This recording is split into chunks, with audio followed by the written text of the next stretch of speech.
ಭಾರತ್ ಜೋಡೋ ನ್ಯಾಯ ಯಾತ್ರೆಯು ಸತ್ಯ, ಅಹಿಂಸೆ ಮತ್ತು ನ್ಯಾಯದಲ್ಲಿ ನಂಬಿಕೆ ಇಟ್ಟಿರುವ ಪ್ರತಿಯೊಬ್ಬ ಭಾರತೀಯನಿಗೂ ಒಂದು ವೇದಿಕೆ ಎಂದು ಮುಖ್ಯಮಂತ್ರಿ ಸಿದ್ದರಾಮಯ್ಯ ತಮ್ಮ ಅಭಿಪ್ರಾಯ ಹಂಚಿಕೊಂಡಿದ್ದಾರೆ. ಈ ಕುರಿತು ಮಾತನಾಡಿದ ಅವರು, ತಾವು ಕೂಡ ನ್ಯಾಯ ಯೋಧನಾಗುವ ಮೂಲಕ ದುರ್ಬಲರ ಧ್ವನಿಯಾಗಿ, ಅಶಕ್ತ ಜನರ ಬೆನ್ನೆಲುಬಾಗಿ ಮತ್ತು ನೊಂದವರ ಪಾಲಿನ ಭರವಸೆಯಾಗಿ ನಿಲ್ಲಬಹುದು. ಅಷ್ಟೇ ಅಲ್ಲ, ರಾಹುಲ್ ಗಾಂಧಿ ಅವರು ಆರಂಭಿಸಿರುವ ಈ ನ್ಯಾಯ ಯಾತ್ರೆಯಲ್ಲಿ ಭಾಗವಹಿಸುವ ಮೂಲಕ ಸರ್ವರನ್ನು ಒಳಗೊಂಡ ಸಮತೆಯ ಸೌಹಾರ್ದ ಭಾರತ ನಿರ್ಮಾಣಕ್ಕೆ ಬೆಂಬಲವಾಗಿ ನಿಲ್ಲೋಣ ಎಂದಿದ್ದಾರೆ. ನಮ್ಮ ನಾಯಕರಾದ ರಾಹುಲ್ ಗಾಂಧಿಯವರು ಆರಂಭಿಸಿದ ಈ ಪಯಣವು ದೇಶದ ಸಾಮಾಜಿಕ, ಆರ್ಥಿಕ ಮತ್ತು ಸಂವಿಧಾನಿಕ ನ್ಯಾಯದ ಪ್ರತೀಕವಾಗಿದೆ.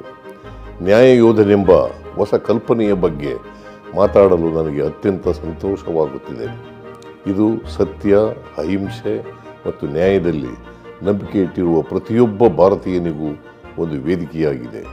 ನ್ಯಾಯ ಯೋಧರಾಗಿ ನಾವು ದುರ್ಬಲರ ಧ್ವನಿಯಾಗಿ, ಅಶಕ್ತ ಜನರ ಬೆನ್ನೆಲುಬಾಗಿ ಮತ್ತು ನೊಂದವರ ಪಾಲಿನ ಭರವಸೆಯಾಗಿ ನಿಲ್ಲಬಹುದು.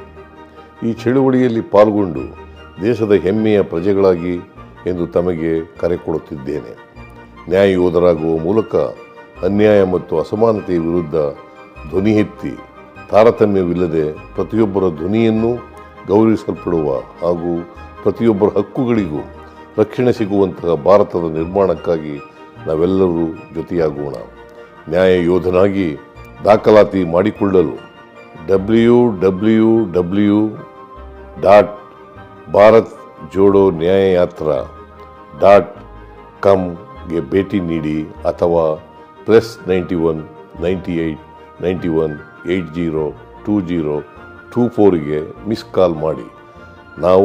ನೀವೆಲ್ಲರೂ ಜೊತೆಗೂಡಿ ಸತ್ಯ, ನ್ಯಾಯ ಮತ್ತು ಸರ್ವರನ್ನೂ ಒಳಗೊಳ್ಳುವ ಭಾರತ ನಿರ್ಮಾಣ ಮಾಡೋಣ.